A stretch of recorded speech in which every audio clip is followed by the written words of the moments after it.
Bien, vamos a seguir entonces avanzando sobre las distintas alternativas que ofrecen los contadores. Y acá vamos a incorporar, ya incorporamos el enable en el caso anterior, counter enable, que lo que hacía era habilitaba o no habilitaba el avance del contador, y el clear, que mandaba a cero todas las salidas cuando se habilitaba. Vamos a incorporar entonces una entrada de load, de carga, ¿no es cierto? En inglés es carga, y lo que va a hacer es, si va a tener prioridad el clear, después el enable, y si, o el load, veamos depende cómo lo definamos, y el load lo que va a hacer es que cuando se activa esto, ¿cierto? El dato que está acá en 8 bits va a pasar a la salida. Es decir, eso es para precargar o en algún momento determinado darle un valor determinado. Entonces vamos a ver cómo haríamos eso en VHDL. Fíjense la interfase ahora tenemos clock, tenemos el counter enable, el clear y load. Todas estándar y standard logic de un bit. Pero tenemos otra entrada, data in, de 8 bits, porque ese es el valor que tiene que pasar a la salida. Entonces tiene que ser un in standard vector, logic vector de 8 bits. Y tenemos, por supuesto, la salida Q de 8 bits, que es la que lleva la cuenta de este contador. La arquitectura, le damos, comenzamos aquí la arquitectura, en la zona declarativa, entre arquitectura y begin, ¿no es cierto? Vamos a definir la señal counter, que va a ser la señal interna que nos va a dar que nos va a llevar la cuenta y la que vamos a poder comparar y leer y sumar, ¿no es cierto? Y modificar. Y vamos a definir un proceso. La primera parte es exactamente igual que antes, sensible al clear y al... Bueno, entonces como decíamos, perdón, hubo una interrupción. Lo que decíamos entonces, para repasar, tenemos el clear como primera prioridad, que hace que si esta se activa, la salida se va a ir a 0. Entonces, bueno, está en la lista sensitiva, decíamos que era igual que en el caso anterior. Y en el flanco, una vez que viene el flanco ascendente del reloj, entramos a chequear el resto de las alternativas. Y antes de verificar el enable, le vamos a dar prioridad al load. ¿Por qué preguntamos primero por el load? Este if anidado que decíamos cuando viene el flanco, lo realizamos primero comparando con load. Si load está activo, lo que dice es que el CNT, o sea la cuenta, reciba el valor del dato que está acá y salga del if. Entonces, el load va a tener prioridad sobre el enable. Aun cuando esté habilitado el contador, si también hay un pedido de carga, la carga va a tener prioridad. Porque se pregunta primero, si la carga está inhabilitada, recién entonces preguntamos si el contador está habilitado. Si el contador está habilitado, que se habilita por abajo, entonces hacemos la suma como siempre, y si no está habilitado, mantiene el valor. Entonces, si nosotros queremos darle prioridad al contador sobre la carga, etcétera, etcétera, nosotros tenemos que movernos, ir preguntando en distinto orden, de modo que fijemos la prioridad que nosotros queramos. Si queremos que el load tenga prioridad sobre el clear, pues tendremos que ponerlo arriba, etcétera, etcétera. Entonces, esta nos da, digamos, el VH nos da muchísimas alternativas de acuerdo a las necesidades que nosotros planteemos. Finalmente, por supuesto, el Q recibe el valor de CNT y se termina el diseño. Vamos con ahora un contador que ya no cuente en todo su rango, sino que lo haga entre dos valores definidos que nosotros, por ejemplo, en este caso, vamos a fijar con dos entradas de 8 bits. Cada uno le vamos a llamar mayor y otro le vamos a llamar menor. Y vamos a hacer un contador bastante sencillo, pero después podemos ir complicándolo con otras líneas de control. Salida Q y queremos que cuente entre menor y cuente entre estos dos valores que fijamos acá. Por supuesto, en la entidad estarán definidos menor y mayor como dos números arbitrarios que los va a fijar el usuario. Entonces, veamos simplemente la arquitectura. La arquitectura en este caso, vamos a definir siempre, por supuesto, la señal de count para que podamos operarla, o sea, compararla y utilizarla como entrada, para poder leerla, perdón. Y fíjate, acá hay una cosa nueva que hacemos, que decimos nosotros arbitrariamente, no solo que la declaramos, sino que le damos inicialmente un valor 0. Esto lo podemos hacer o no hacer. Fíjense, está con X porque son 8 bits también. Y está expresado en hexadecimal. Si no lo hacemos, a ver, si ustedes no hacen esto, no van a tener ningún problema en la implementación. Lo que van a tener un problema es la inicialización, perdón, la simulación, porque si ustedes no le dan un valor inicial, el simulador, cuando le dicen incremente en 1, les va a decir no sé cuál es el valor anterior, por lo tanto les va a dar un valor indefinido. Entonces, cuando hagan la simulación y no pongan un clear o un reset, ¿no es cierto?, vean de por lo menos a esta señal, ver cómo le dan un valor inicial, y esto puede ser una de las maneras. Es decir, declararla y darle un valor inicial. Después ese valor se va a ir escribiendo sin ningún problema. Entonces, ¿qué es lo que hacemos acá? En primer lugar, no tiene clear, entonces preguntamos primero por el clock. Si hay un flanco, la cuestión ahora es la siguiente.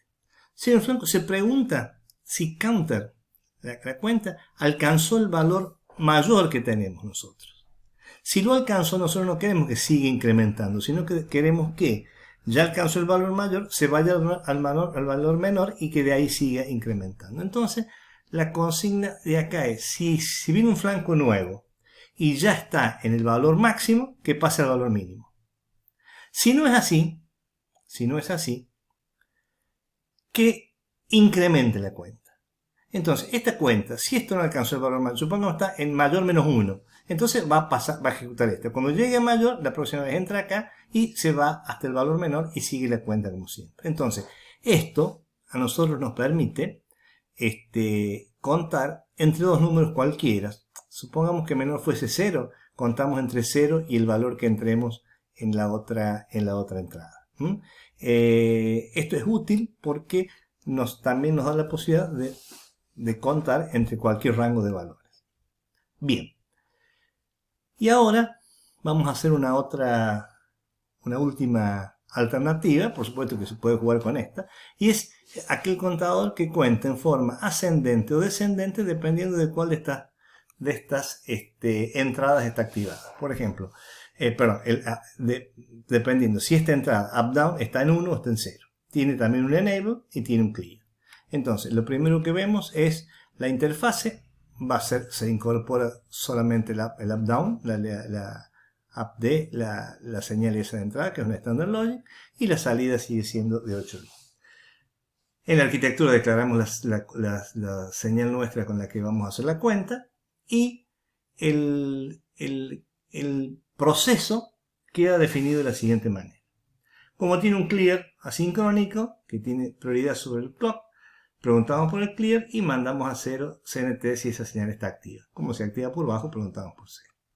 En cambio, si viene un clock, acá hay que tener cuidado con lo siguiente. Si viene un clock, nosotros tenemos que preguntar si va a contar en forma ascendente o en forma descendente.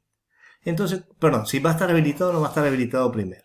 Si llega a estar habilitado, entonces, cuando viene el clock preguntamos si está habilitado el contador. Si está habilitado, o sea, si está en 0, preguntamos si es en forma ascendente o descendente. Y si no está habilitado, salimos de este if y mantiene el último valor que tenía. Si está habilitado, tenemos que preguntar por el estado de esta señal de entrada, de up-down. Si está en 1, quiere decir que queremos que cuente en forma ascendente. Entonces hacemos la cuenta, la conversión como siempre y más 1 como siempre. Pero si cuenta en forma descendente, lo que tenemos que hacer es restarle 1 en vez de sumarle 1. Entonces, acá, si es 1, esto no preguntamos si es 0. Simplemente decimos else, porque no tiene alternativa, es un bit, hacemos en forma descendente. Esto también tenga la precaución siguiente. Como es unsigned, ¿cierto? La operación, cuando le restamos 1, si llegó a 0 y está trabajando en 8 bits, pasa a 255, a todos 1. Es decir, no hay ningún error, no les va a dar no les va a señalar ningún error cuando se acabe la cantidad de bits con que está trabajando. Como cuando se sobrepasaba, volvió a 0. Ahora, cuando está contando en forma descendente sin signo, cuando llega a 0, el siguiente es todos 1. Bueno, y el resto es exactamente igual. Así que con estas, por lo menos, elementos como base de ejemplo, ustedes tienen para hacer las combinaciones que hagan falta. Por ejemplo, este podría ser contar en forma ascendente o descendente y contar entre un valor, en un rango definido de valores. Y bueno, eso ya es jugar un poco con estos if y estas condiciones de manera que ustedes puedan realizarlo. Una advertencia que les quiero decir, porque no lo he puesto acá, y es que uno puede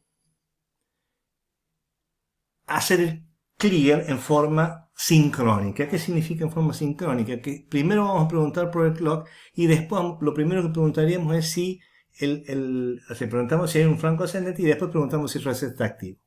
Si ustedes lo hacen como está acá, o sea, pretendemos hacer un reset asincrónico, les va a dar un warning si trabajamos con la FPGA de Spartan 6, con que tenemos previsto en el laboratorio, porque la Spartan 6, esa FPGA, no tiene la posibilidad de hacer reset asincrónico, lo hace sincrónico. Entonces les va a dar un warning, les dice no es el reset asincrónico, sino que está haciendo sincrónico. No les va a cambiar nada a ustedes su diseño, no van a encontrar ninguna cosa distinta en las simulaciones, pero probablemente si se ponen finos al mirar la simulación, van a ver que la puesta en cero de la salida se va a dar con un flanco de reloj y no inmediatamente que se activa el clear. Eso es porque la implementación, cuando se implemente en FPGA, va a aparecer ese warning.